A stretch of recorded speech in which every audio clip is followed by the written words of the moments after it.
கர்த்தருடைய நாமம் மகிமைப்படுவதாக. எல்லாரும் நலமாக இருப்பீங்க நான் நம்புகிறேன். ஆண்டவர் உங்களை ஆசீர்வதிப்பாராக.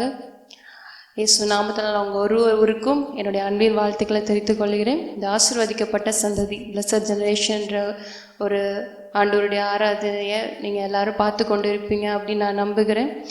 சனிக்கிழமை மாலையில் இது 6 மணிக்கு நடைபெறுகிறது. தயவு செய்து எல்லாரும் அட்டன் பண்ணுங்கள். மீடியா குழுவில் உள்ளவங்க உங்களுக்காக ரொம்ப சிரமம் எடுத்து இந்த ஒவ்வொரு காரியங்களையும் செய்து கொண்டிருக்கிறாங்க. தயவுசெய்து அட்டன் பண்ணுங்கள்.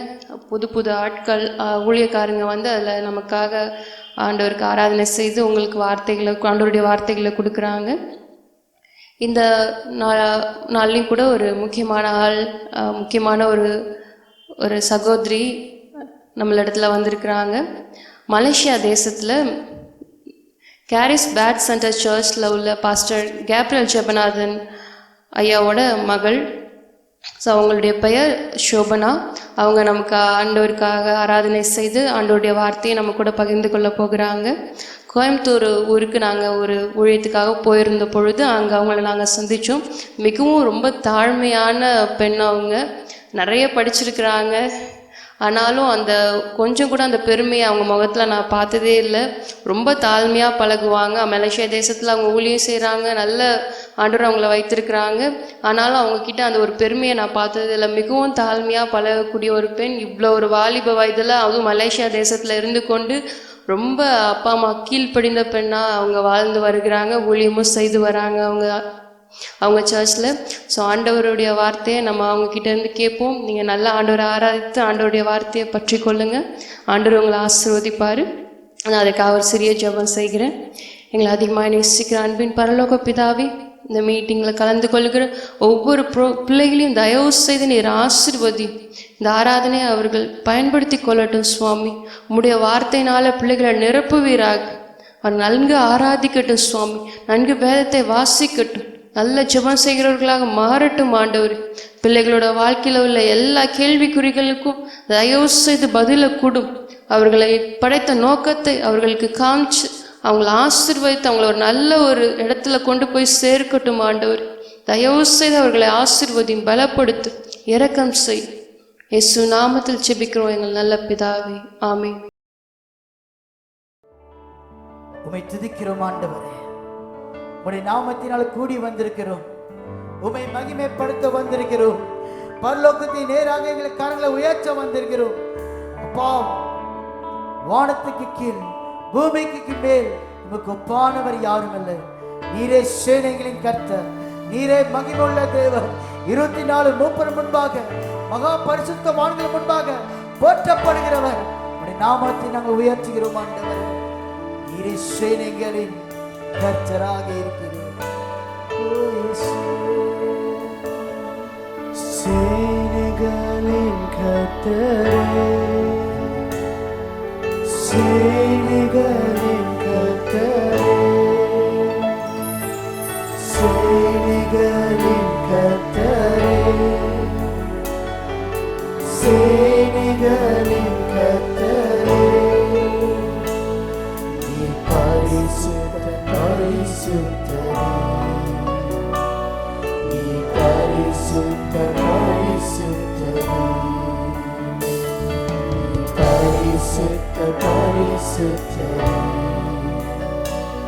நீ பரிசுத்தரே.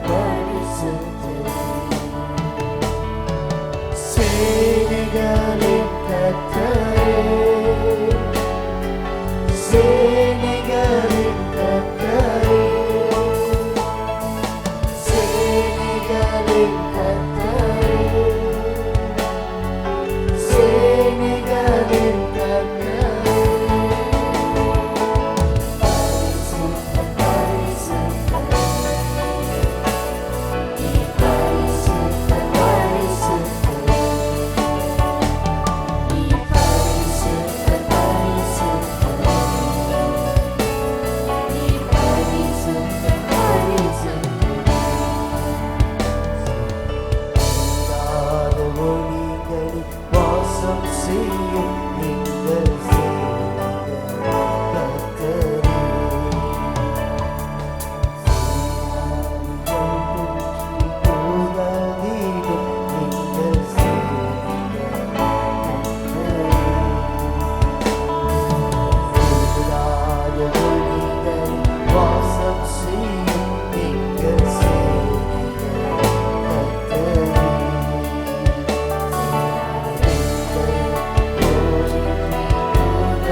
பரிசுத்தர் சுவாமி.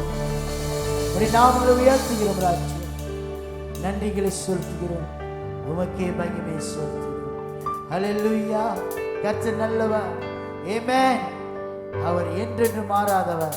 கரங்களை தட்டி உற்சாகத்தோடு துதியின் மத்தியில் வாசம் செய்கிறவர், நம் மத்தியில் வாசம் செய்கிறார். அவர் நாமத்தை உயர்த்துவோம். அவர் நாமத்தை மகிமைப்பட்ட எந்த ஸ்தானங்களிலும் இறங்கி வந்து நம்மை ஆசீர்வதிக்கிற தேவன். கரங்களை தட்டி அவர் நாமத்தை உயர்த்துவோம். ஆமென்.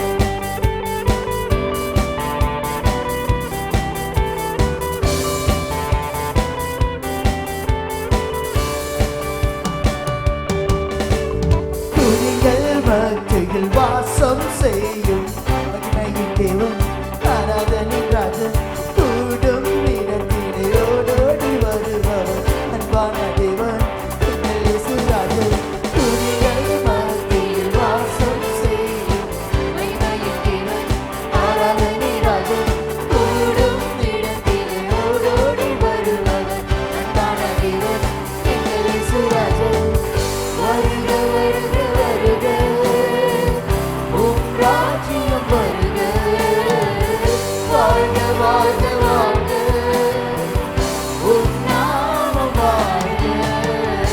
வருக வருக வருக, உம் ராஜ்யம் வருக, வாழ்க வாழ்க வாழ்க, உம் நாமம் வாழ்க.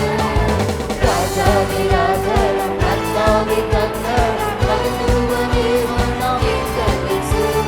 சாரோனி ரோஜாவாம் நல்லத்தின் நீரே, விடிவெள்ளி நட்சத்திரம் எங்கள் இயேசு. ராஜாதி ராஜாவாம் கர்த்தாவே கர்த்தர், மகிமையுமே வண்ணம் எங்கள் இயேசு. சாரோனி ரோஜாவாம் நல்லத்தின் நீரே, விடிவெள்ளி நட்சத்திரம் எங்கள் இயேசு. வருக வருக வருக, உம் ராஜ்யம் வருக, வாழ்க வாழ்க வாழ்க, உம் நாமம் வாழ்க. வருக வருக வருக, உம் ராஜ்யம் வருக, வாழ்க வாழ்க வாழ்க, உம் நாமம் வாழ்க. யுத்தத்தில் வல்லோராம் சேனையின் கர்த்தராம் யூதாவின் சிங்கம் எங்கள் இயேசு. ரட்சிப்பின் கண்மலை, அரணான கோட்டை, பலனான துருவம் எங்கள் இயேசு. யுத்தத்தில் வல்லோராம் சேனையின் கர்த்தராம் யூதாவின் சிங்கம் எங்கள் இயேசு. ரட்சிப்பின் கண்மலை, அரணான கோட்டை, பலனான துருவம் எங்கள் இயேசு. வருக வருக வருக, உம் ராஜ்யம் வருக. என்றென்றும் போற்றப்படுகிறவரே, நீர் பரிசுத்தர், நீர் வருக.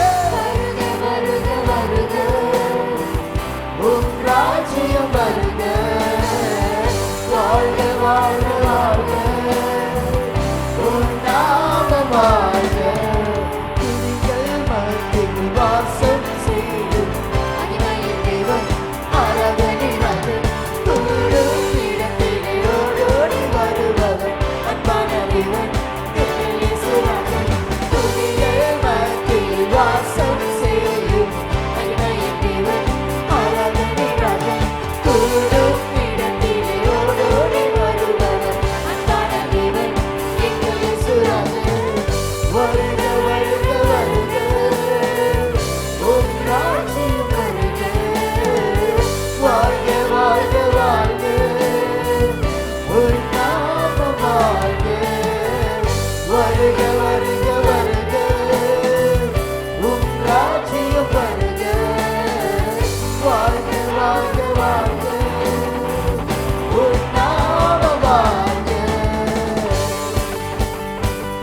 ஆமென். உம்மையே நாங்கள் நன்றி செலுத்துகிறோம் அப்பா.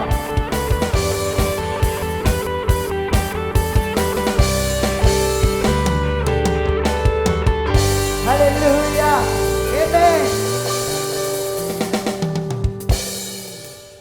கர்த்தர் நல்லவர். ஆமென். நம்மளை தூக்கி எடுத்த தேவன், நம்ம பாவங்கள் எல்லாம் மன்னித்த தேவன், நம்மளை பரிசுத்தப்படுத்தின தேவன், நம்மளை கண்மணி மேல் நிறுத்துகிற தேவன். ஹல்லேலூயா. வாருங்களை சேர்ந்து பாடி நாம் அப்பாவை உயர்த்துவோம். ஆமென்.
எங்களை உயர்த்தி வைத்திருக்கிறவர்.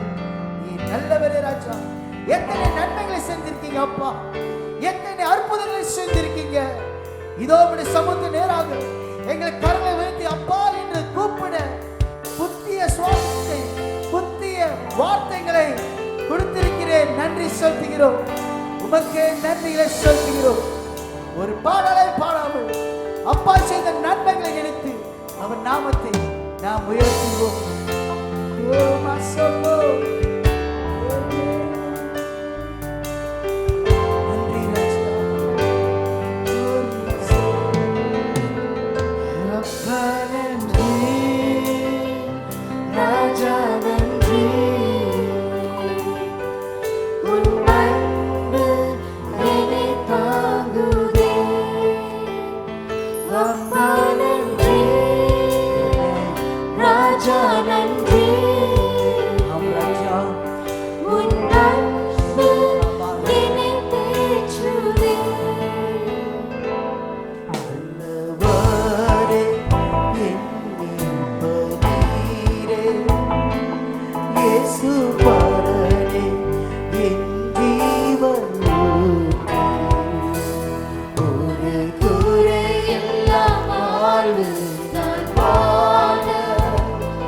குறையற்ற இரத்த ரத்தம் சிந்தினீரே.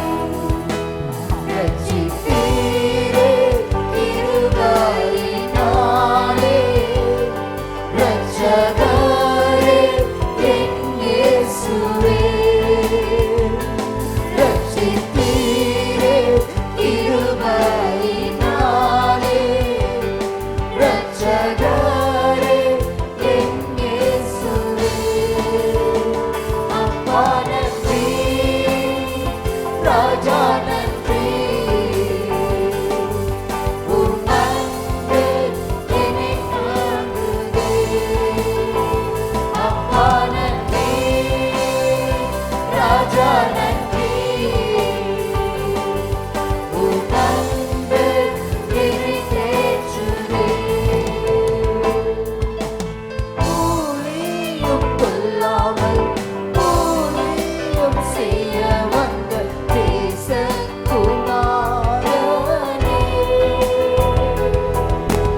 ஊழியம் கொள்ளாமல் ஊழியம் செய்ய வந்த தேசகுமாரனே.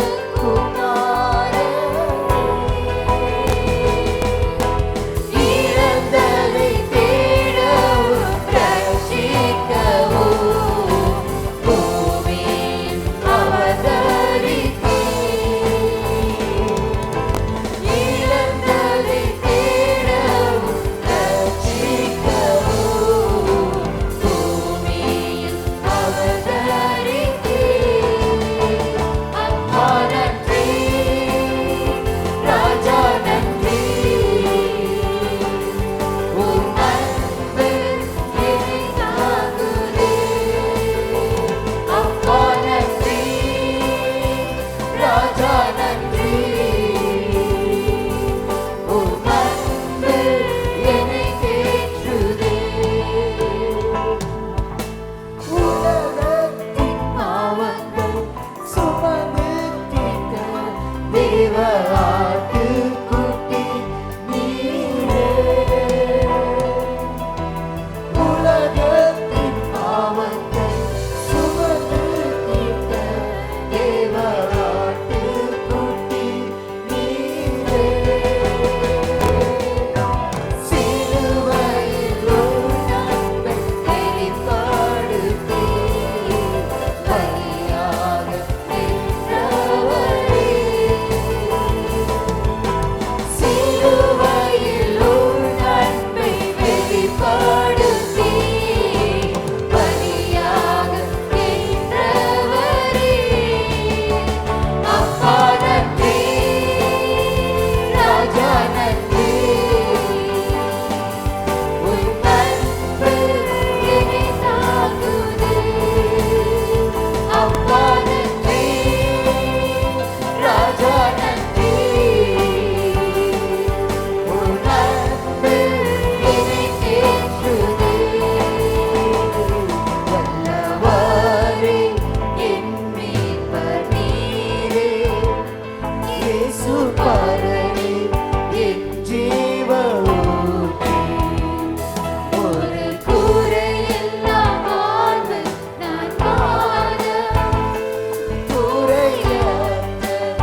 உம்முடைய அன்பு சிலுவிலை காட்டி எங்களை மீட்டெடுத்தீரப்பா. எங்க பாவமான வாழ்க்கை மீட்டும் கொண்டு இந்த பூமிக்கு வந்து மட்டுமில்லை, எங்களை பரிசுத்தம் படுத்திருக்கிறேன். உண்மையே நாங்கள் உயர்த்துகிறோம், உண்மையே நாங்கள் ஆராதிக்கிறோம். ஆண்டவரே, நீர் ஒருவரை பார்த்தீர்கள். எல்லா நாமத்துக்கு மேலான இயேசு கிறிஸ்துவின் நாமத்தை நாங்கள் உயர்த்துகிறோம். உண்மையே நாங்கள் உயர்த்துகிறோம், உண்மையை ஆராதிக்கிறோம். கர்த்தருக்கு கரங்களை தட்டி அவர் நாமத்தை மட்டுமே உயர்த்துவோம். ஓ நன்றி இயேசுவே. ஹல்லேலூயா. ஆமென்.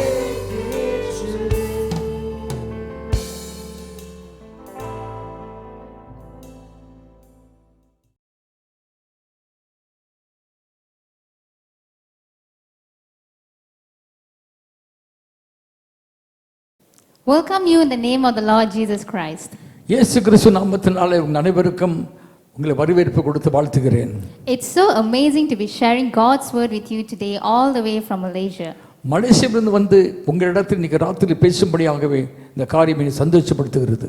I thank God for this privilege to be able to speak what God has placed in my heart.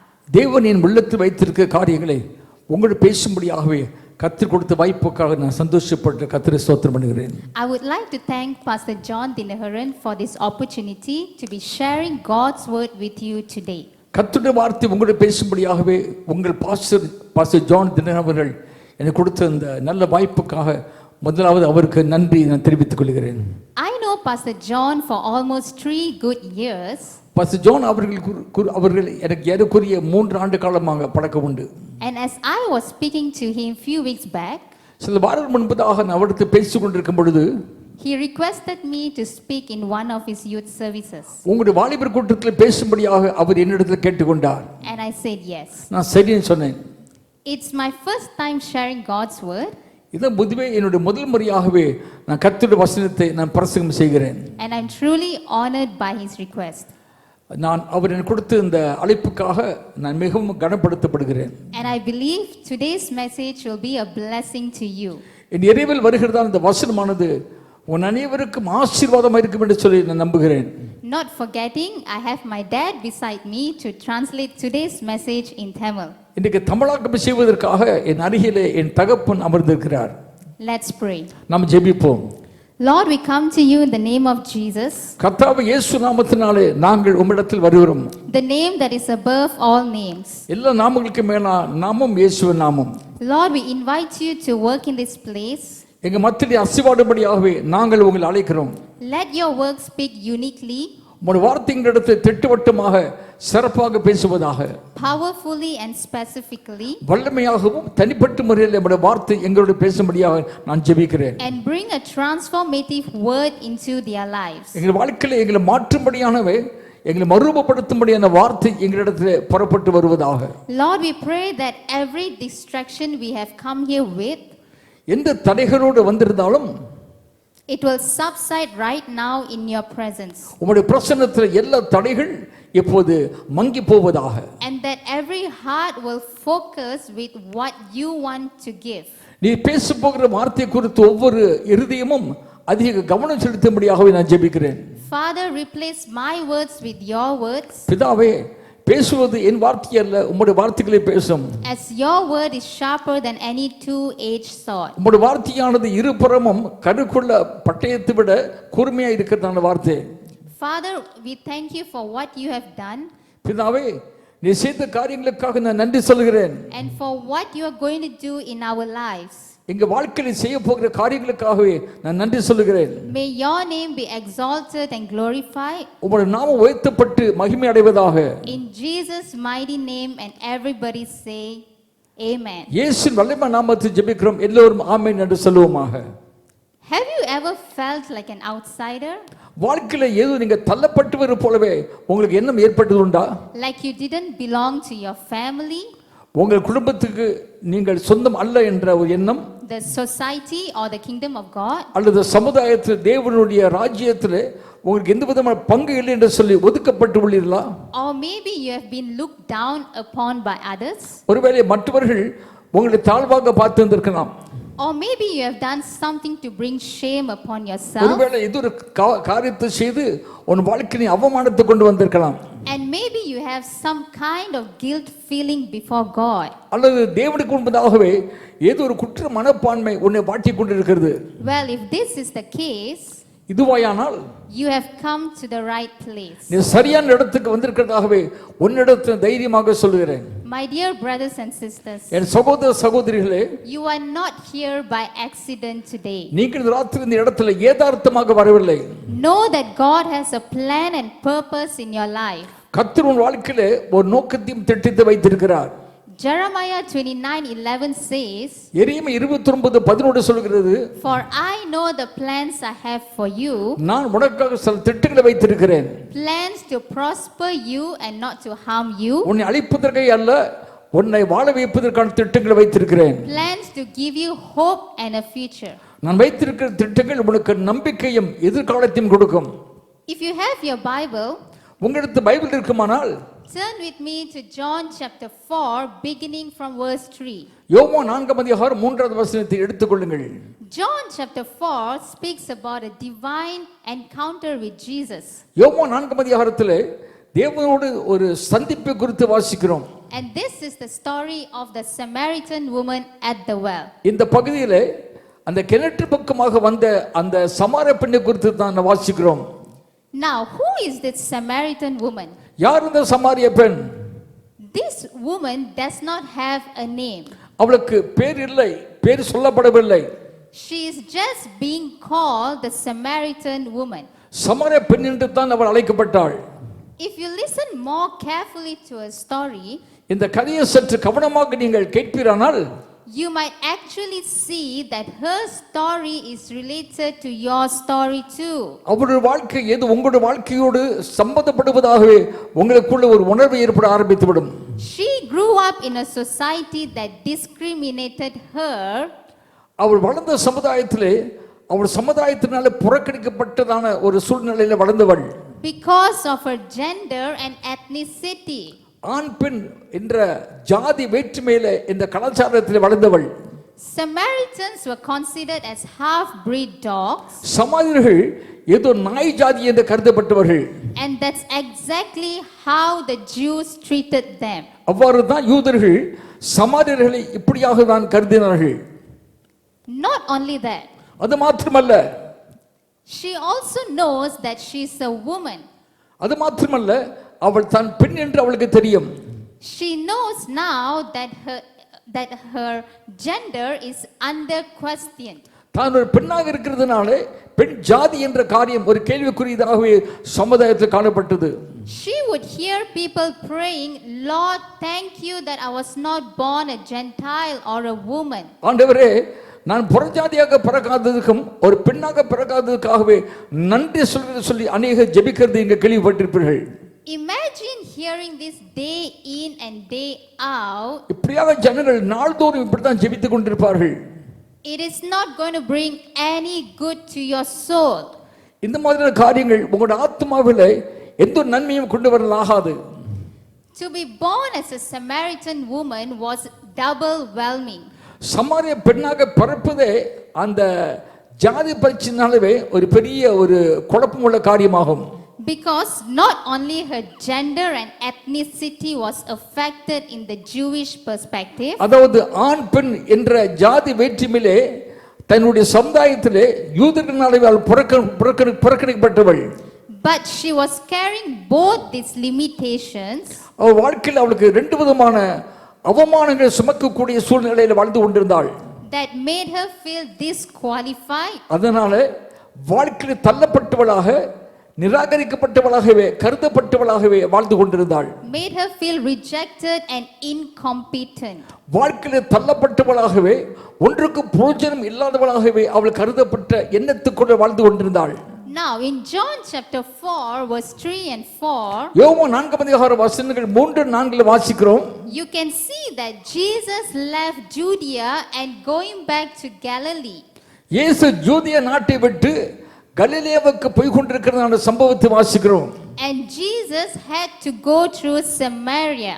ஆக இயேசு கிறிஸ்து சமாரிய வழியாக தான் போக வேண்டிய அவசியம் காணப்பட்டது. See, the Samaritans were despised by the Jews, சமாரியர்கள் யூதர்களாலே புறக்கணிக்கப்பட்ட ஒரு ஜாதி. and no Jews were caught accompanying with them or going to Samaria. யூதர்கள் சமாரியரோடு சேர்ந்து நடக்கிறதும் கிடையாது, அவங்க ஊர் பக்கமாக போவதும் கிடையாது. But it is so amazing ஆனா ஆச்சரியம் என்ன தெரியுமா? to see how the text begins, இந்த பகுதி எப்படி ஆரம்பமாகிறது தெரியுமா? that Jesus had to go through Samaria. இயேசுவானவர் சமாரியா வழியாக போக வேண்டிய அவசியம் ஏற்பட்டிருக்கிறது நாங்கள் வாசிக்கிறோம். Because Jesus did not geographically had to go there. இயேசு பொறுத்தவரையிலே சமாரியா வழியாக தான் போக வேண்டிய அவசியம் கிடையாது. Because no Jew went through that route. காரணம் யூதர்கள் யாரும் சமாரியா வழியாகவே போவது கிடையாது. Jesus could have taken another route, இயேசு வேறு வழியாக போயிருந்திருக்கலாம். but I think ஆனால் Jesus needed to go through this route இயேசு அந்த வழியாக சமாரியா வழியாக சென்றதுக்கு காரணம் என்பது because Jesus intended to meet this woman at the well. காரணம் அந்த வழியாக செல்கிறதுனாலே அந்த கிணத்து பக்கமாக வருகிற அந்த பெண்ணை சந்திப்பதற்கு வாய்ப்பு ஏற்படும் என்று சொல்கிற நம்பிக்கையில் தான் அவர் போனார். Although there was a long standing prejudice between the Jews and the Samaritans, யூதர்களுக்கும் சமாரியருக்கும் இடையே வெகு காலமாகவே பகைமைகள் இருந்தன. Jesus did not live by such restrictions. ஆனால் சமுதாயம் விதித்திருக்கிற சட்டங்களுக்கும் விதிமுறைகளுக்கும் ஏற்றவாறு கட்டுப்பாடுகளுக்கும் இயேசு கிறிஸ்து கட்டுப்பட்டு வாழவில்லை. That is why in John 3:16 ஆகதான் யோவான் 3:16 சொல்லுகிறது, it says, for God so loved the world. தேவன் உலகத்தின் அதிக அன்பு கூர்ந்தபடியினாலே, For God so loved the world தேவன் இந்த உலகத்து மேலே அதிக அன்பு கூர்ந்தபடியினாலே that he gave his only son, தம்முடைய ஒரே பேரான குமாரனை தந்தருளி, that whoever believes in him அவர் விசுவாசிக்கிறவர்கள் will not perish அவர்கள் கெட்டு போவதில்லை, but have eternal life. அவர் நித்திய ஜீவனை பெற்றுக்கொள்வார்கள். Jesus saw the Samaritans இயேசு கிறிஸ்து சமாரியர்களை எப்படி தெரியுமா பார்த்தார்? as people who needed his love. தம்முடைய அன்புக்காக ஏங்குகின்றவர்கள் என்று இயேசு கிறிஸ்து சமாரியர்களை பார்த்தவர். Jesus loves you, my dear brothers and sisters. சகோதர சகோதரி, இயேசு உன்னையும் நேசிக்கிறார் என்று சொல்ல விரும்புகிறேன். Now Jesus had to do what no other Jews would do. மற்ற யூதர்கள் யாவரும் ஒன்றும் செய்ய முடியாத காரியத்தை இயேசு கிறிஸ்து இங்கு செய்தார். And if you and I are going to live like God's people, நீங்களும் நானும் தேவனுக்கு ஏற்ற மக்களாக வாழ வேண்டும் என்கிறார் இருந்தால், you got to do what others choose not to do. மற்றவர்கள் செய்யக்கூடாததை நீங்கள் செய்வதற்கு நீங்கள் ஆயத்தமாக இருக்க வேண்டும். We need to live more like Jesus. இயேசு போல வாழ வேண்டும். We need to talk more like Jesus. இயேசு போல பேச வேண்டும். And we need to do the work that Jesus did. இயேசு செய்த ஊழியங்களை நீங்களும் செய்வதற்கு நீங்கள் ஆயத்தமாக இருக்க வேண்டும். Now Jesus knew she would be coming to the well. அந்த சமாரிய பெண் அந்த கிணறு பக்கமாக வருவாள் என்பது இயேசுவுக்கு முன்கூட்டியே தெரியும். Nothing happens by chance in this story. இந்த கதையை வாசிக்கும் போது ஏதும் எந்த காரியமும் ஏதார்த்தமாக ஏனோ தானே நடப்பது கிடையாது. See, this woman isn't looking for Jesus. இந்த சமாரிய பெண் இயேசுவை பார்ப்பதற்காக சந்திப்பதற்காக அந்த இடத்துக்கு வரவில்லை.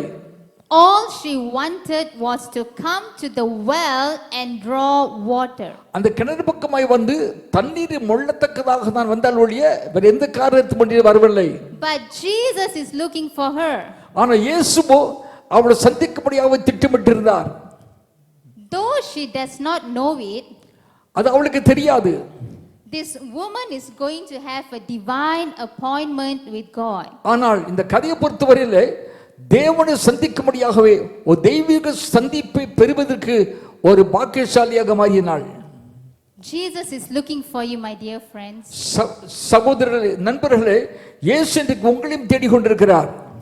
Jesus intends to save you as how he intended to save that woman. அந்த சமாரிய பெண்ணை எப்படி இயேசு கிறிஸ்து சந்திக்க விரும்பினாரோ அதே மாதிரி இயேசு உன்னையும் சந்தித்து உன்னை ரட்சிக்க விரும்புகிறார். Look at the person beside you and say, அறிவுள்ளவர்களை பார்த்து சொல்லுங்கள், Jesus came to this world for you. இயேசு கிறிஸ்து இந்த உலகத்திலே உனக்காக வந்தார் என்று சொல்லுங்கள். No gender and ethnicity can separate us from God. தேவனிடத்திலிருந்து எந்த ஜாதி வேற்றுமை இன பிரச்சனை நம்மளை பிரிக்க முடியாது. Now as you read verse 5 to 7, 5 முதல் 7 வரை வாசித்து பாருங்கள்.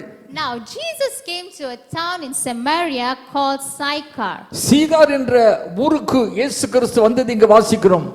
Jesus, tired from the long journey, நீண்ட பிரயாணம் செய்தபடியினாலே களைத்து போய் வருகிறார். Jesus sat down by Jacob's well. யாக்கோபின் கடற்கரை பக்கமாக இயேசு உட்கார்ந்தார். And then a Samaritan woman comes to draw water. அந்த நேரத்தில் தான் ஒரு சமாரிய பெண் அந்த கிணற்றில் தண்ணீர் முள்ளத்தக்கதாகவே அந்த இடத்துக்கு வந்தாள். In Jesus' time, இயேசுவின் காலத்திலே men would work in the field ஆண்கள் வேலைக்கு போவார்கள். and women would come to the well to draw water twice each day. பெண்களோ கிணற்றுக்கு வந்து ஒரு நாளிலே 2 முறை தண்ணீர் முள்ளும்படியாகவே அவர் கிணற்று பக்கமாக வருவார்கள். In the morning and in the evening. காலையில் வருவார்கள், மாலையில் வந்து தண்ணீர் மொண்டு கொண்டு போவார்கள். Now what is fascinating about this passage is இந்த கதையை வாசிக்கும் பொழுது மிக சுவாரஸ்யமான காரியம் என்ன தெரியுமா? this woman comes to the well during the hottest point of the day. இந்த சமாரிய பெண் இந்த கிணறு பக்கம் வரும் பொழுது மிகவும் பயங்கர வெயில் அடிக்கின்ற ஒரு சமயத்தில் வந்தாள். Now why did she come to the well at noon when no one else would come? யாரும் எவரும் அந்த கிணற்று பக்கமாக அந்த நேரத்தில் வராத சமயத்தில் வந்தாலே அதுக்கு காரணம் என்ன? Simple. She did not want to face the stigma of people. சமுதாயத்திலே தான் புறக்கணிக்கப்பட்டவள் என்கிறனாலவே ஜனங்கள் அதை பார்ப்பார்கள் என்று பயத்தினாலவே அவள் அந்த மத்தியானத்தில் வந்தாள். So she avoided meeting people who knows about her reputation. தன்னுடைய வாழ்க்கையின் காரியங்களை எல்லோரும் அறிந்திருப்பார்கள் சொல்ல காரணனாலே மற்றவர்களை விட்டு ஒதுங்க ஆரம்பித்தாள். Now this woman's life separated her from her fellow human beings. இவருடைய வாழ்க்கையினாலேயே மற்றவரோடு வாழக்கூடியதான ஒரு தொடர்பு சம்பந்தம் அறுந்து போய்விட்டது. But worse than that, அதைவிட மோசமான காரியம், it separated her from God. தேவனிடத்திலிருந்து அவருடைய வாழ்க்கை அவளை பிரித்து விட்டது. So now imagine what it would be like seeing a Jewish man sitting by the well. இந்த சூழ்நிலையில எல்லாரும் புறக்கணிக்கப்பட்ட சூழ்நிலையில ஒரு யூத மனிதன் அவர்கள் உட்கார்ந்து பேசுகிறது மற்றவர்களை பார்ப்பதுக்கு எப்படி இருந்திருக்கும்? Here is where the divine encounter begins at the well. இங்கதான் அந்த கிணற்று பக்கமாகவே தேவனுடைய சந்திப்பின் காரியங்கள் ஆரம்பமாகிறது. My dear brothers and sisters, என் சகோதர சகோதரிகளே, you never know when and where you would have a divine encounter with God. தேவனோடு சந்திக்கும்படியாகவே எப்போ சந்திப்பு ஏற்படும் என்று உங்களுக்கு தெரியாது. You never know when you would be on the radar of the Holy Ghost. பரிசுத்த ஆவியானவர் உன்னை கண்டுபிடிக்கக்கூடிய அளவுக்கு எந்த நேரத்தோட சந்திப்பது உனக்கு தெரியாது.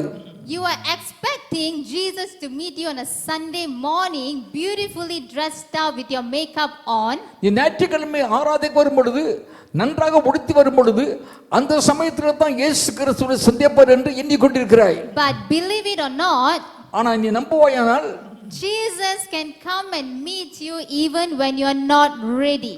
இயேசு சந்திப்பதற்கு நீ ஆயத்தம் இல்லாத நேரத்தில் கூட இயேசுவை சந்திக்க வருவார் என்பதை நீ புரிந்து கொள்ள வேண்டும்.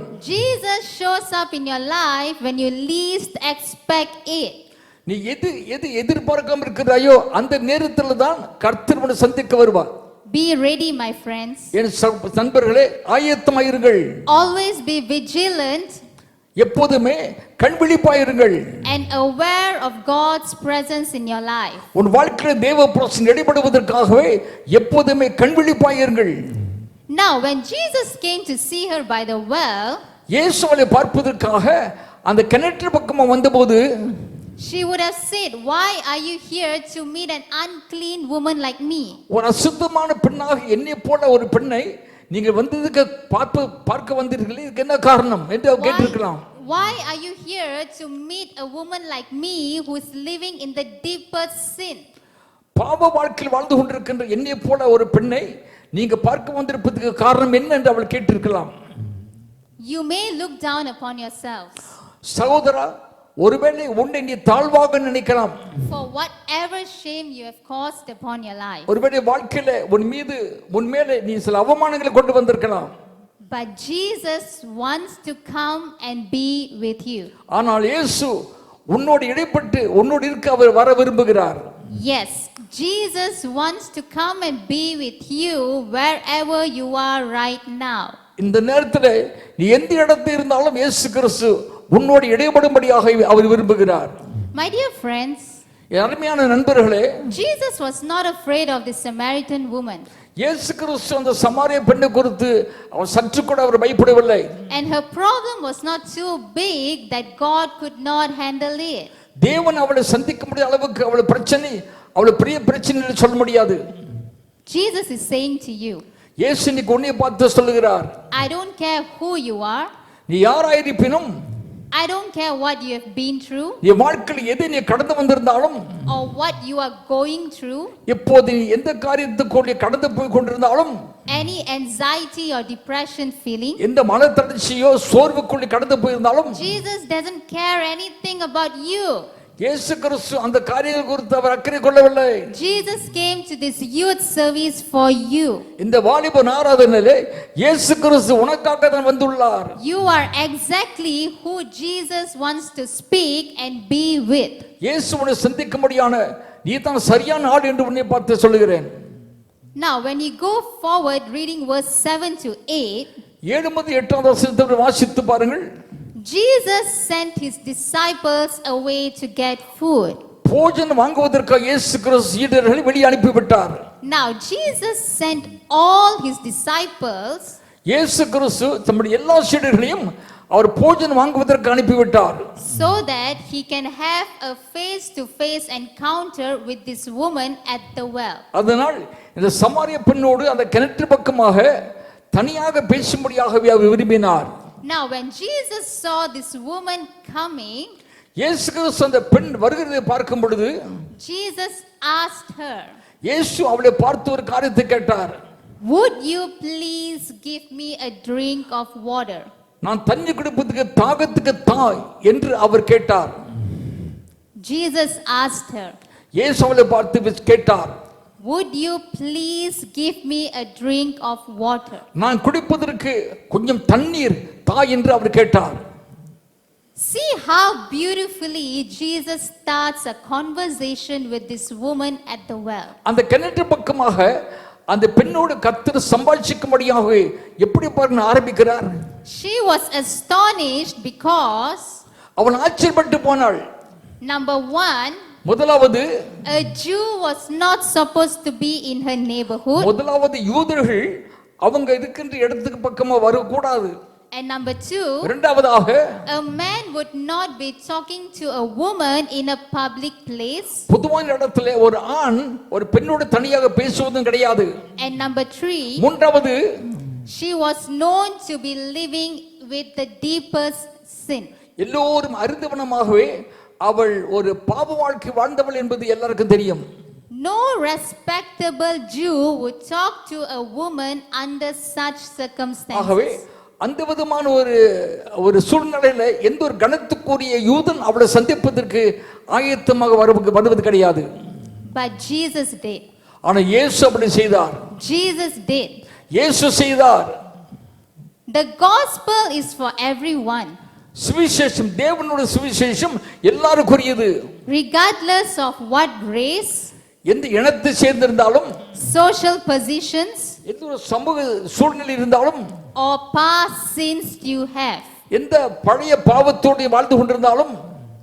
Now in verse 9 to 10, 9 முதல் 10 வரை வசனங்களிலே this woman says, இந்த பெண் சொன்னாள், how can you ask me for a drink of water? நீ எப்படி என்னிடத்துல குடிப்பதற்கு தாகத்தை தீர்ப்பதற்கு தண்ணீர் கேட்க முடியும்? Jesus says to her, இயேசு அவளை பார்த்து சொன்னார், if only you knew the gift of God, தேவனுடைய ஈவு என்னதென்பது நீ தெரிந்திருப்பாயானால் you would have asked him, என்னிடத்தில் பார்த்து, and he would have given you the living water. என்னிடத்தில் பார்த்து கேட்கும்போது அவர் உனக்கு ஜீவ தண்ணீரை கொடுத்திருப்பார். Now, what did Jesus mean by the living water? ஜீவ தண்ணீர் என்றால் இந்த அர்த்தத்தோடு இயேசு கிறிஸ்து சொன்னார். Jesus is called the fountain and the spring of living water. இயேசு கிறிஸ்து ஜீவ ஊற்று என்று, நீர் ஊற்று என்று வேதம் சொல்கிறது. He gives you the living water that could quench your spiritual thirst forever. உன்னுடைய ஆன்மீக தாகத்தை நிரந்தரமாக தீர்க்கும்படியாகவே அவர் உனக்கு அந்த ஜீவ தண்ணீரை கொடுக்க விரும்புகிறார். I like how Jesus did not speak of her sin first. அவர் முதலாவது அவருடைய தனிப்பட்ட பாவத்தை பாவவாளி குறித்து அவர் பேசவில்லை.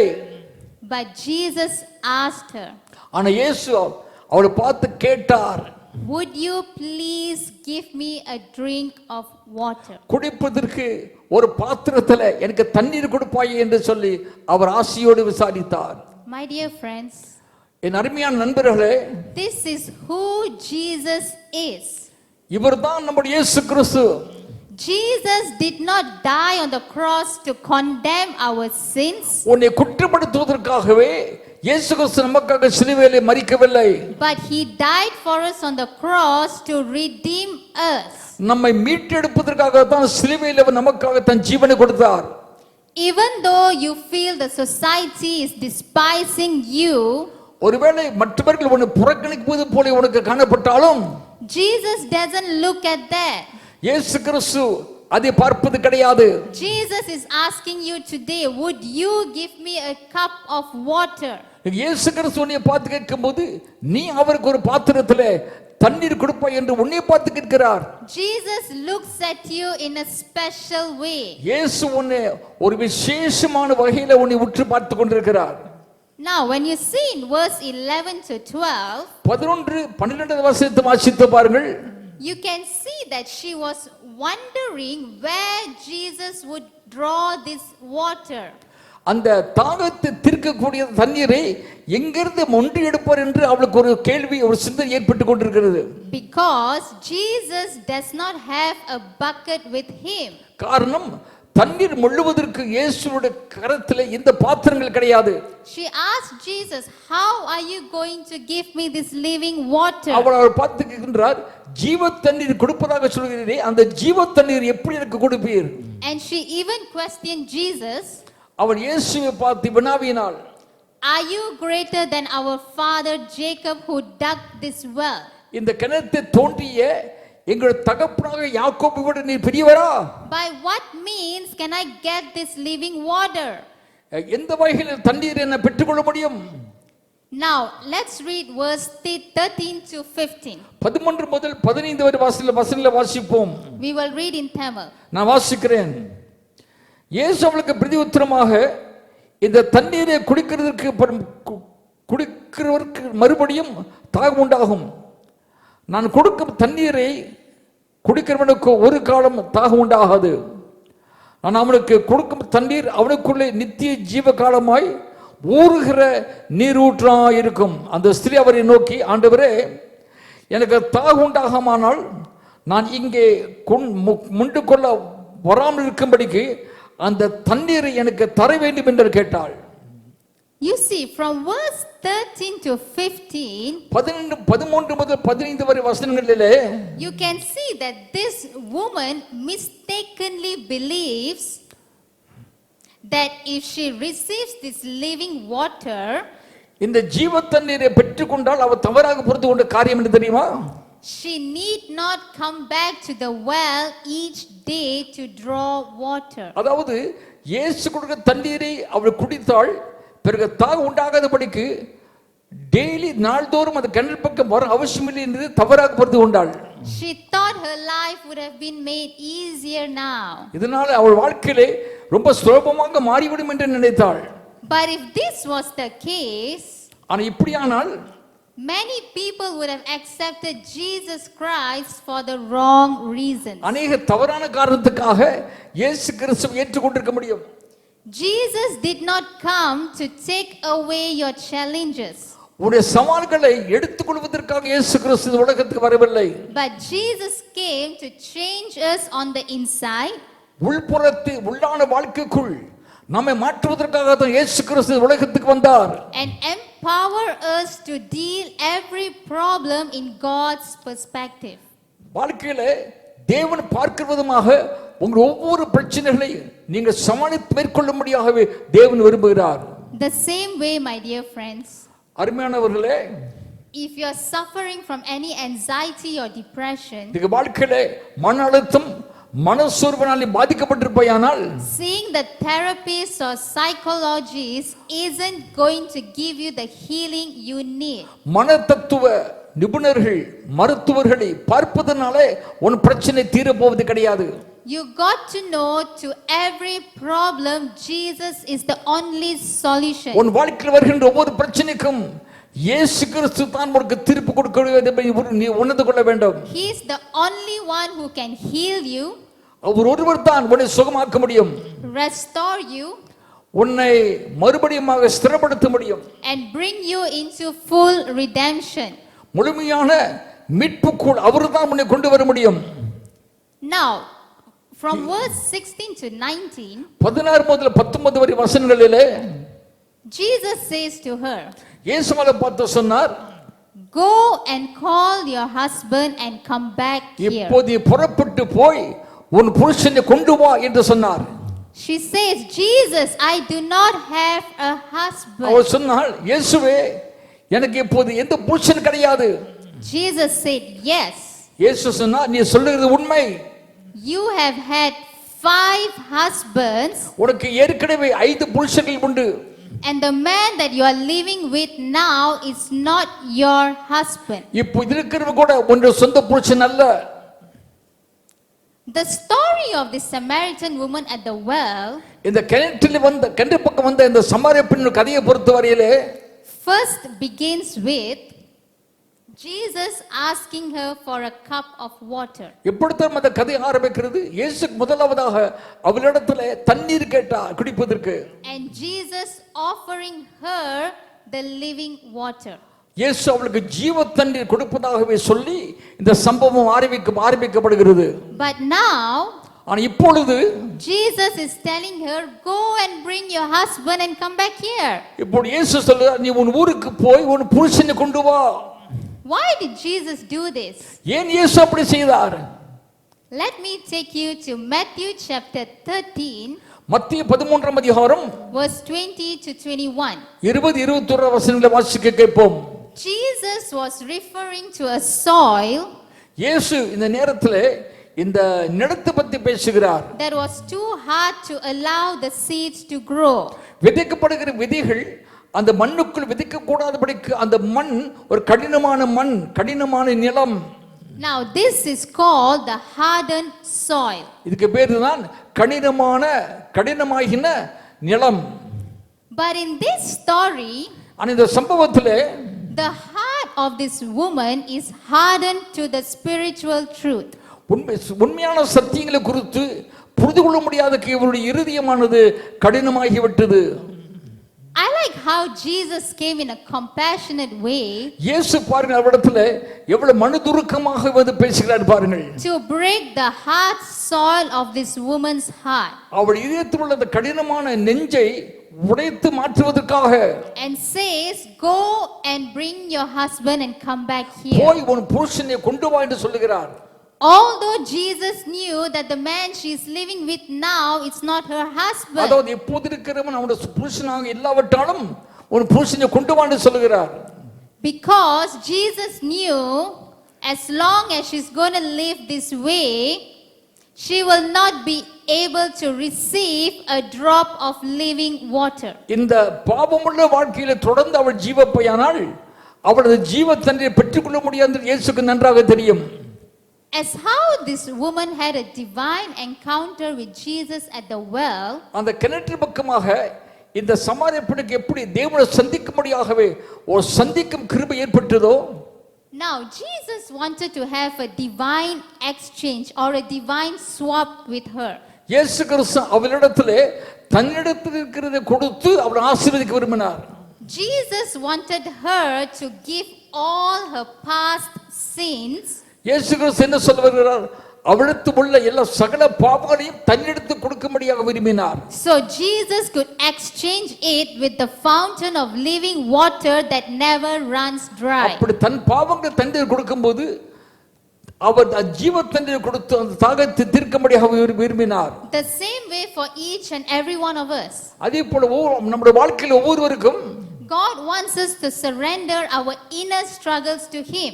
நம்முடைய உள்ளான வாழ்க்கையில் காணப்படுகின்ற போராட்டங்களை அவரிடத்தில் சமர்ப்பிக்கும்படியாக அவர் கேட்கிறார்.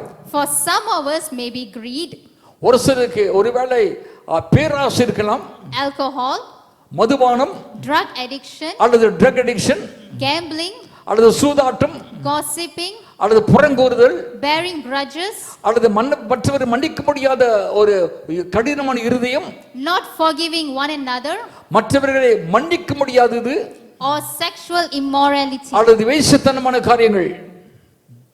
Wherever you are right now, இன்றைக்கு சகோதரா, நீ எந்த இடத்துல எந்த நிலையில் இருந்தாலும் will you just uproot all your inner struggles and surrender it to God? உன்னுடைய வாழ்க்கைக்குள் காணப்படக்கூடிய எல்லா உள்ளான காரியங்களை எடுத்து ஆண்டவருடைய கையில் கொடுப்பதற்கு நீ சம்மதிப்பாயா? Surrender your secret sins to God. உன்னுடைய அந்தரங்க ரகசிய பாவங்களை நீ அவரிடத்தில் கொடுத்து விடு. God wants you to confess all your sins உன்னுடைய சகல பாவங்களையும் அவரிடத்தில் அறிக்கையிடும்படியாகவே அவர் உன்னிடத்தில் கேட்கிறார். and He wants to exchange it with the living water. நீ அப்படி அறிக்கை செய்யும் போது அதுக்கு பதிலாக உன்னிடத்தில் அவர் ஜீவ தண்ணீரை கொடுக்க விரும்புகிறார்.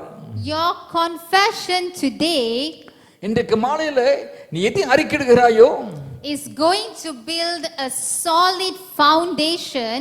அந்த அறிக்கையிடுகிறதுனால உன் வாழ்க்கையில கர்த்தர் ஒரு அஸ்திபாரத்தை போட போகிறார். A connection and a strong relationship with God.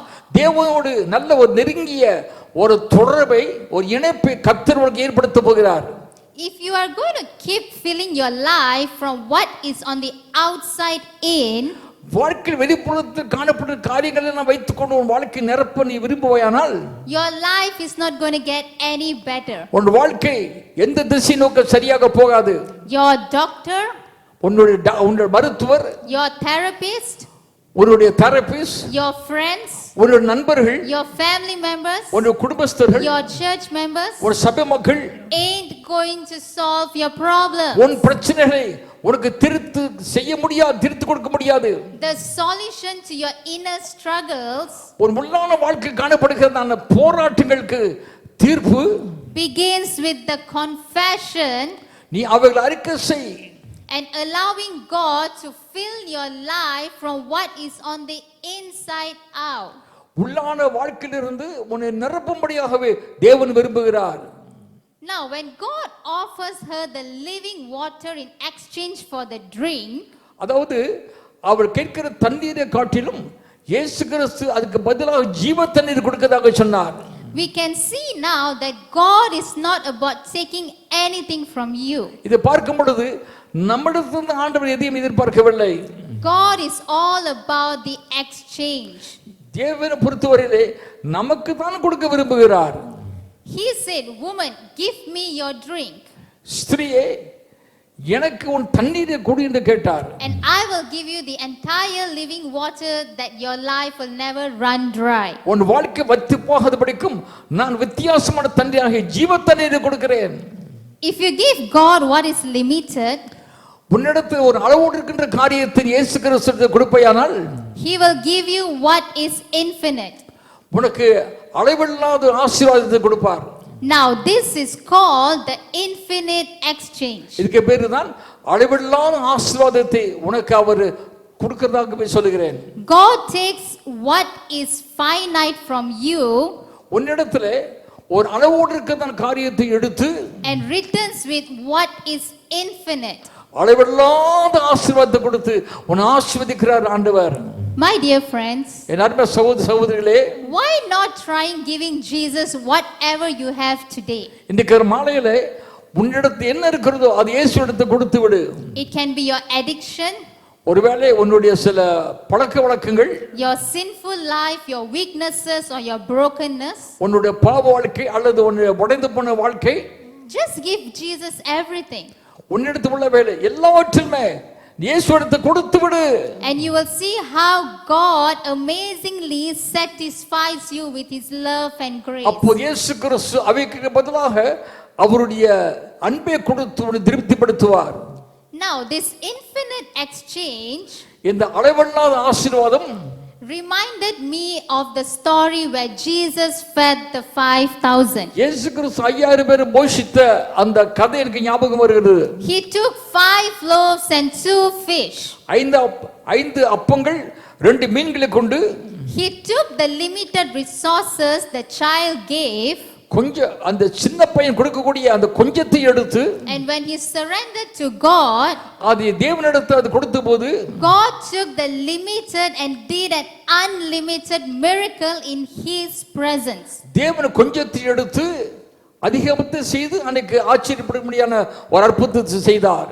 This evening you may look at your life with full of limitations. ஒருவேளை இந்த வாழ்க்கையில் இன்னைக்கு ராத்திரியில் உங்கள் வாழ்க்கையை பார்க்கும் பொழுது எல்லாம் கொஞ்சமாகவே குறைவுபட்டு வாழ்க்கையை பார்த்து நீ வேதனைப்படலாம். But Jesus is giving you an invitation today அன்றைக்கு ராத்திரியில் இயேசு கிறிஸ்து உனக்கு ஒரு அழைப்பு கொடுக்கிறார். for an infinite exchange with God. ஒரு அளவில்லாத ஒரு ஆசீர்வாதத்தை ஈவை நீ பெற்றுக்கொள்ளும்படியாக. I would like to say that again. அது மறுபடியும் சொல்லுகிறேன். Jesus is giving you an invitation today இயேசு கிறிஸ்து இன்னைக்கு மாலையில உனக்கு ஒரு தனிப்பட்ட ஒரு அழைப்பு கொடுக்கிறார். for an infinite exchange with God. ஒரு அளவில்லாத ஒரு ஆசீர்வாதத்தை நீ பெற்றுக்கொள்ளும்படியாக. Now, as you read from verse 20 to 24, 20 முதல் 24 ஒரு வசனங்களை வாசித்து பாருங்கள். there is something to take note here. நீங்க கவனிக்க வேண்டிய ஒரு காரியம் இங்கு அடங்கி உள்ளது. She discovers that God now knows about her secret sin and she changes the topic. இப்போது தன்னுடைய வாழ்க்கை பற்றி இயேசுக்கு தெரிந்து போய்விட்டதாகவே அவள் புரிந்து கொண்ட பிறகு கதையை மாற்ற ஆரம்பிக்கிறாள். My dear friends, how many of us or how many times have we hide our face from God? My friends, எத்தனை முறை தேவனிடத்திலிருந்து நம்முடைய சில காரியங்களை மறைக்க நாம் பிரயாசப்பட்டிருக்கிறோம். Because of our secret sins. நம்முடைய அந்தரங்க பாவங்கள். So now there was a major shift in conversation between Jesus and this woman. இப்போது இயேசுக்கும் அந்த சமாரிக்கும் உள்ள அந்த பேச்சுவார்த்தைகள் சற்று மாற ஆரம்பித்தது. And now she speaks about the place of worship. இப்போ அவள் ஆராதனை பண்ணுகிற இடம் எது என்று அது குறித்து பேச ஆரம்பித்தாள். Does she need to go to the mountain? அதாவது மலைக்கு போய் ஆராதிக்க வேண்டுமா? Or does she need to go to Jerusalem to worship God? அல்லது எருசலேமுக்கு போய் ஆண்டவர் ஆராதிக்க வேண்டும் என்று சொல்லி அந்த காரியங்களை மாற்றி பேச ஆரம்பித்து விட்டாள். Jesus is saying the location of worship is nearly as important as the attitude of worshippers. இயேசு சொல்லுகிறார், எந்த இடத்தில் ஆராதிக்கிறோம் என்பது முக்கியமா இருந்தாலும் ஆவியில் ஆராதிப்பது முக்கியம் என்று சொல்லுகிறார். You don't have to go to any mountain நீங்க எந்த மலைக்கு போக அவசியம் கிடையாது. or sacrifice anything to worship me. அது எந்த ஒரு பலி செலுத்தவும் உங்களுக்கு தேவை கிடையாது. Now the time has come to worship me in spirit and in truth. ஆவியோடு உண்மையோடு ஆராதிக்கும்படியாகவே நேரம் இப்போது வந்திருக்கிறதா இயேசு கிறிஸ்து சொல்லுகிறார். Now what did Jesus mean about worship me in spirit and in truth? ஆவியோடு உண்மையோடும் தேவனை ஆராதிப்பது என்று சொன்னால் அர்த்தம் என்ன என்பதை இப்ப சிந்திக்க வேண்டும். Jesus is not limited in one place to worship him. ஒரு குறிப்பிட்ட இடத்தில் ஆண்டவர் ஆராதிக்க வேண்டுமாகவே கர்த்தர் அப்படி கட்டுப்படுத்தப்பட்டவர் அல்ல. He is present anywhere. தேவன் எங்கும் இருப்பவர். And you can worship him anywhere at any point of your life. உன் வாழ்க்கையில நீர் எந்த இடத்திலும் எந்த சமயத்திலும் அவர் ஆராதிக்கலாம். Worship me in truth. ஆராதனை ஆவியோடு உண்மையோடும் ஆராதிக்க வேண்டும். The truth is the word of God. உண்மை என்பதுதான் தேவனுடைய வசனமாகும். When you read and meditate on the word of God, நீங்க தேவனுடைய வார்த்தையை வாசித்து தியானிக்கும் போது you will find the true revelation of what God is speaking to you. தேவன் உன்னோடு பேசிக் கொண்டிருக்கிற அந்த உண்மையான வெளிப்பாடுகள் உனக்கு வெளிப்படுத்தப்பட ஆரம்பித்துவிடும். And this is the kind of worshippers Jesus is looking for. இந்த மாதிரியான ஆராதனை தான் தேவன் இன்றைக்கு விரும்புகிறார், தேடிக்கொண்டிருக்கிறார். Those who would worship him in spirit and in truth. தேவனை ஆவியோடும் உண்மையோடும் ஆராதிக்கிறவர்கள் தான் ஆண்டவர் இன்றைக்கு தேடிக்கொண்டிருக்கிறார். Now when Jesus explains all this to her, இதெல்லாம் இயேசு கிறிஸ்து அவருக்கு விவரமாக பேசிக் கொண்டிருக்கும் போது she gets confused அவள் குழப்பம் அடைகிறாள். and she said, I will wait for the Messiah to come and explain everything to our me. சொல்லுகிறார், மேசியா அவர்கள் வந்து இதெல்லாம் எனக்கு விளக்க சொல்லுவார் என்று நான் மேசியாவுக்காக காத்து கொண்டிருக்கிறதாக சொல்லுகிறார். Jesus then declared, அது பிறகு இயேசு இது வெளிப்படுத்தி சொன்னார், I the one speaking to you, உன்னோடு பேசுகிறவர் தான் I am he. நீ எதிர்பார்த்து கொண்டிருக்கிற அந்த மேசியா. As soon as she heard the revelation of I am he, நான் தான் அவர் என்று இயேசுக்கு சொல்லுகிறது அவள் கேள்விப்பட்ட உடனே in verse 28, 28வது வசனத்திலே she drops her jar, அவள் தன்னுடைய குடத்தை கீழே வைத்துவிட்டு she leaves all her sin, her shame and her guilt at the well, அவள் எல்லா பாவங்களையும் எல்லா காரியங்களையும் அந்த கிணற்று பக்கமாக வைத்துவிட்டு and she runs back to the same people who knows her reputation. அவள் மறுபடியுமாகவே தன்னை அறிந்தவர்களாகிய தன் ஊர் பக்கமாக தன் ஊருக்குள்ளே ஓடினாள். She was not ashamed of her life anymore. இனி தன் வாழ்க்கை குறித்து வெட்கப்படுவதற்கு அவளுக்கு சற்று கூட அவளுக்கு எந்த விதமான ஒரு அச்சம் இல்லை. And she told people her life changing testimony. ஊருக்குள்ள போய் தன் வாழ்க்கை மாற்றப்பட்ட சாட்சி தனங்களுக்கு சொன்னாள். My dear friends, என் அருமையான நண்பர்களே, this woman was a sinner. இந்த பெண் ஒரு பாவி. She had 5 husbands. அவளுக்கு 5 புருஷர்கள் உண்டு. The man that she is living with now is not even her husband. இப்போது தன்னோட கூட இருக்கின்ற புருஷன் தன்னோட சொந்த புருஷனும் அல்ல. But God has chosen her to fulfill his purpose. ஆனால் தேவன் தம்முடைய திட்டத்தை நிறைவேற்றுவதற்காக இந்த பெண்ணை தெரிந்து கொண்டார். The same God who chose this woman, இந்த பெண்ணை தெரிந்து கொண்ட அதே ஆண்டவர் the same God has chosen you and set you apart even when you were in your mother's womb. அதே ஆண்டவர் நீ உன் தாயின் கர்ப்பத்தில் இருக்கும்போது அந்த தேவன் உன்னை பிரித்தெடுத்திருக்கிறார் என்பதை உனக்கு சொல்ல விரும்புகிறேன். There is no sin too big that can separate us from God. தேவன் விட்டு நம்மை பிரிப்பதற்கு எந்த விதமான பெரிய பாவங்கள் கிடையாது. The size of sin doesn't matter, my friends. செய்யப்படுகிற பாவம் எவ்வளவு பெரிய பாவம் என்பது முக்கியமல்ல. The greater the sin, பாவம் எவ்வளவு பெரிதாக இருக்கிறதோ greater is the grace and love of God upon your அவ்வளவுக்கு life. தான் கர்த்தருடைய கிருபையும் அன்பும் வாழ்க்கையில் பெருக ஆரம்பிக்கும். One thing that amazed me from this story, இந்த சம்பவத்திலே ஒரு காரியம் அதிகமாக என்னை கவருகிறது. Jesus reveals his true identity to this woman. இயேசு கிறிஸ்து தம்முடைய உண்மையான அடையாளத்தை அந்த பெண்ணுக்கு வெளிப்படுத்துகிறார். He did not reveal himself to any socially acceptable people. சமுதாயத்தை ஏற்றுக்கொள்ளப்பட்டவர்கள் அநேகர் உண்டு. அவர்களுக்கு இயேசு கிறிஸ்து தம்மை இவ்வாறாக வெளிப்படுத்தவில்லை. But he chose to reveal his true identity to this outcast woman. ஆனா சமுதாயத்தினாலே புறக்கணிக்கப்பட்டவளாக இருக்கு இந்த பெண்ணிடத்தில் ஆண்டவர் இயேசு கிறிஸ்து தம்மை உண்மையான அடையாளத்தை வெளிப்படுத்த ஆரம்பித்தார். If you are willing to know more of God, நீ தேவனை குறித்து அதிகமாக விரும்புவாயானால் God is willing to take you in a deeper relationship with him. தேவன் உன்னை அவரோடு ஒரு ஆழமான உறவுக்குள் உன்னை அழைத்து செல்ல விரும்புகிறார். It's a personal encounter you and I must have with God. தேவனோடு நாம் சந்திக்கக்கூடிய ஒரு தனிப்பட்ட சந்திப்பாகவே நீங்களும் நானும் ஏற்படுத்திக் கொள்ள வேண்டும். Now as you keep reading, நீங்க தொடர்ந்து வாசிக்கும் போது let's read verse 42 in Tamil. 42வது வசனத்தை வாசிக்க கேட்போம். வசனம் 42. அந்த ஸ்திரீயை நோக்கி, ஒரு சில நிமித்தம் அல்ல, அவருடைய உபதேசத்தை நாங்களே கேட்டு அவர் மெய்யாகவே கிறிஸ்துவாகிய உலக ரட்சகர் என்று அறிந்து விசுவாசிக்கிறோம் என்று எல்லாரும் சொன்னார்கள்.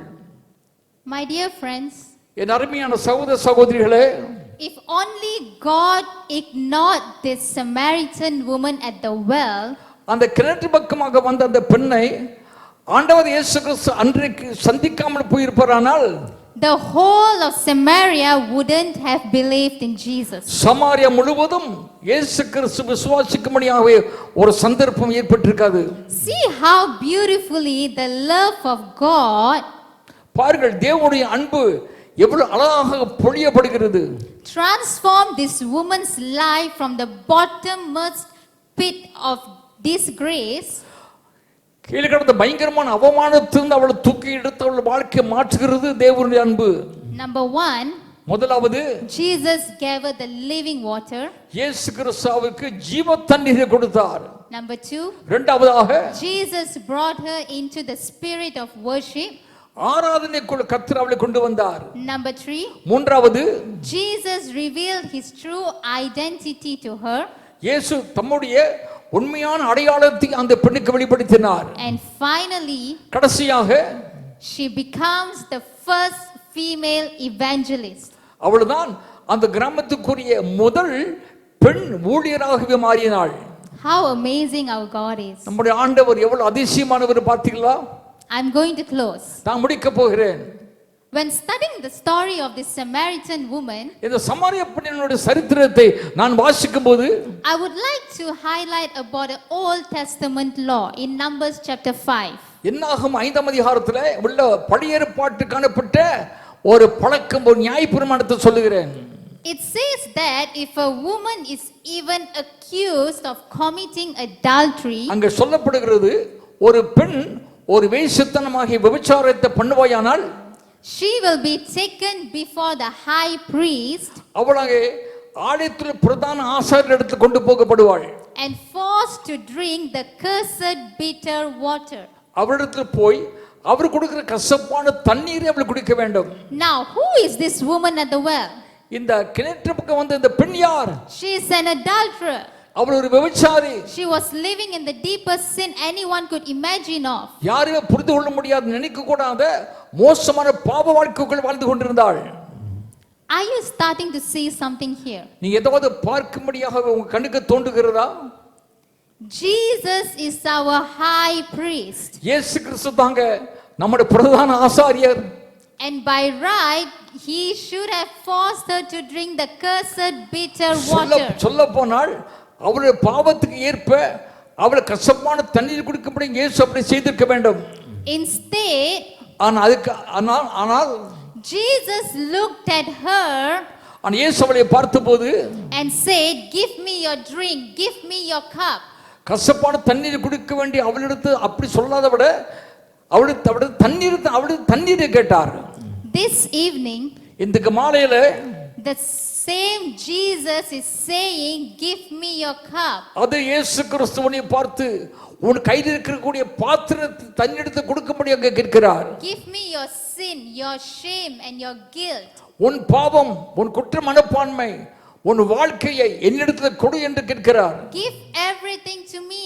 உன்னிடத்தில் உள்ள எல்லாவற்றையுமே என்னிடத்தில் தா என்று இயேசு கேட்கிறார். You don't have to live with it any longer. நீ அவைகளோடு நீ வாழ்க்கையெல்லாம் நீ வாழ்ந்து நீ கண்ணீரோடு வாழ வேண்டாம். You don't have to live in that sin or shame or guilt forever.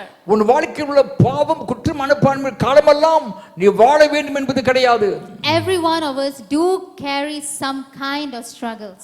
வாழ்க்கையில எல்லோருக்கும் சில ஆவிக்குரிய சில போராட்டங்கள் உண்டு. I wouldn't be here speaking to you God's word இன்றைக்கு மாலையில if it's not for God's healing and N restoration. வாழ்க்கையில தேவன் என்னை குணமாக்கி என்னை சீர்படுத்தினதற்கு பதிலாக தான் இன்றைக்கு வந்து நான் பிரசங்கம் செய்கிறேன். I do not know to whom the Holy Spirit is speaking to today, இன்றைக்கு பரிசுத்த ஆவியானவர் யாரிடத்து பேசுகிறார் என்று எனக்கு தெரியவில்லை. but he is saying to you, ஆனால் இன்றைக்கு உன்னை பார்த்து ஒரு காரியத்தை சொல்கிறார். give me your drink. உன்னுடைய பானத்தை உன் தண்ணீரை என்னிடத்தில் கொடு என்று கேட்கிறார். If you are a believer, நீ விசுவாசியானால், saved and given your life to Jesus, ரட்சிக்கப்பட்டு உன் வாழ்க்கையை நீ அவருக்கு சமர்ப்பித்திருப்பாயானால், He is calling you into a greater relationship with God. ஆண்டவர் இயேசு கிறிஸ்து தேவனோடு இன்னொரு நெருங்கிய ஒரு தொடர்பை வாழ்க்கை நடத்தும்படியாக இயேசு உன்னை கனிவோடு அழைக்கிறார். But if you are in this room today, you're not a believer, ஆனால் நீ விசுவாசிக்காமல் ரட்சிக்கப்படாமல் இன்றைக்கு இந்த அறையில் இருப்பாயானால், you have never given your life to Jesus, உன்னுடைய வாழ்க்கையை இன்னும் இயேசு கிறிஸ்துவிடத்தில் கொடுக்க கூடாத அளவில் நீ வாழ்ந்து கொண்டிருப்பாயானால், you have lived your life for your own selfish reasons, ஒருவேளை உன் வாழ்க்கை உனக்கென்று உன் சுயநலத்துக்காகவே வாழும்படியாகவே நீ வாழ்ந்து கொண்டிருக்கலாம். yes, you are a good person, yes, நீ நல்லவன் என்பது எனக்கு சந்தேகமில்லை. but you have not surrendered your life to God. ஆனால் உன் வாழ்க்கை இன்னும் நீ ஆண்டவரிடத்தில் நீ சமர்ப்பிக்கவில்லை. You know some things that you have been doing before God's eye, தேவனுக்கு முன்பதாக சில காரியங்களை, ரகசிய காரியங்களை செய்திருக்கிறாய். and you know it's wrong and it's bringing guilt and shame upon your life. அது தவறு என்றும் அது உன் வாழ்க்கையில் அவமானத்தை கொண்டு வருவதாக உனக்கு தெரியும்.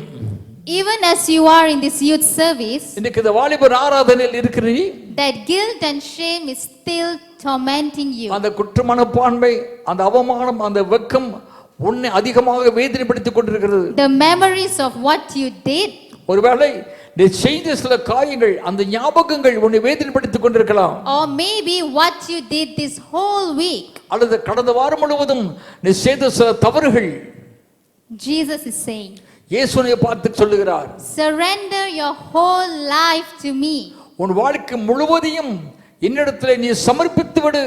I will take what is yours and give you what is mine. உன்னிடத்தில் உள்ளதை எடுத்து என்னிடத்தில் உள்ளதை என்னிடத்தில் இருக்கிறது உனக்கு நான் தருகிறேன். There is no other savior who died for you on the cross. உனக்காக சிலுவையில் மரித்த இயேசு கிறிஸ்துவை போலவே வேறு எந்த இரட்சகர் இல்லை. If you are in this youth service today, இன்றைக்கு மாலையில இந்த வாலிபர் ஆராதனைக்கு வந்திருப்பாயானால், say to Jesus now, இயேசுவை பார்த்து சொல், I'm giving you my cup. இயேசுவே, என் பாத்திரத்தை உம்முடைய கரத்தில் கொடுக்கிறேன். I'm giving you my shame. என்னுடைய அவமானத்தை உம்மிடத்தில் கொடுக்கிறேன். I'm giving you my guilt. என்னுடைய குற்ற மனப்பான்மை உம்மிடத்தில் தருகிறேன். I'm giving you my everything. என்னிடத்தில் இருக்கிற எல்லாவற்றுமே உம்முடைய கரத்தில் நான் ஒப்படைக்கிறேன். Forgive me, Jesus. இயேசுவே, என்னை மன்னித்து விடும். I am a sinner. நான் ஒரு பாவி. If that's you, my dear brothers and sisters, அது நீவாயிருப்பாயா சகோதர சகோதரியே, I just want you to place your right hand at your heart உன் வலது கையை எடுத்து உன் நெஞ்சு பக்கமாக வை. and repeat this prayer after me. எனக்கு எப்ப ஜெபத்து சொல்.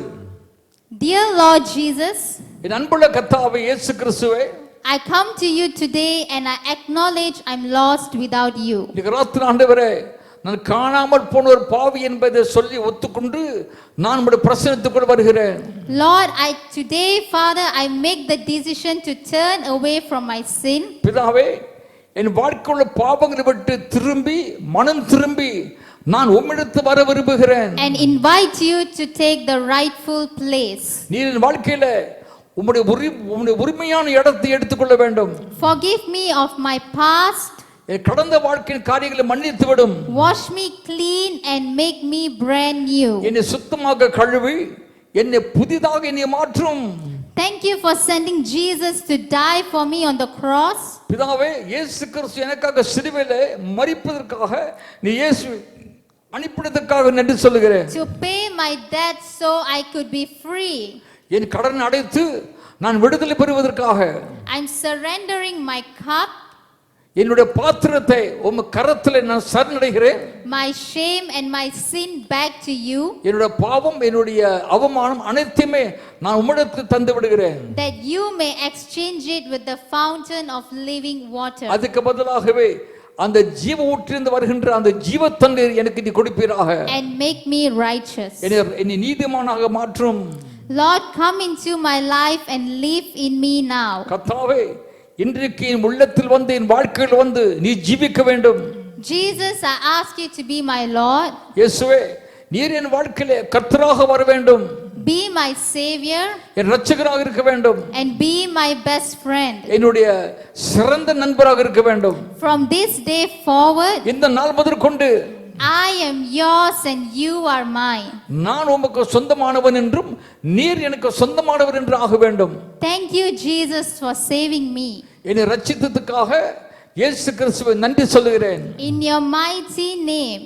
இயேசுவின் வல்லமையான நாமத்திலே Amen. ஆமென். நான் ஜெபிக்கிறேன். Now that you have accepted Jesus as your personal savior, இப்போது இயேசு கிறிஸ்துவை தனிப்பட்ட இரட்சகராக நீ ஏற்றுக்கொண்டபடியினாலே he has already removed all the chaos in your life உன் வாழ்க்கையில் ஏற்பட்ட எல்லா குழப்பங்களையும் இயேசு எடுத்து விட்டார். and has exchanged it with the living water. அவைகளுக்கு பதிலாக இயேசு கிறிஸ்து உனக்கு ஜீவ தண்ணீரை கொடுத்திருக்கிறார். Jesus is now the captain of your life இயேசு கிறிஸ்து உன்னுடைய வாழ்க்கையில் அவர் தான் உன்னுடைய மாலுமி, உன் தலைவர். and he will navigate your life into the right direction. சரியான திசையை நோக்கி போகும்படியாகவே இயேசு இப்போது இந்த வழி நடத்தி கொண்டு போவார். Come on, let's stand to our feet வாருங்கள் எல்லாம் எழுந்து நின்று ஜெபிப்போம். and let's sing the celebration song together. இந்த ஒரு செலிப்ரேஷன் பாடலை பாடி கர்த்தரை மகிமைப்படுத்துவோம். God bless you. கர்த்தர் உங்களை ஆசீர்வதிப்பாராக. Jesus loves you. இயேசு உன்னை நேசிக்கிறார். Amen. ஆமென், ஆமென், ஆமென்.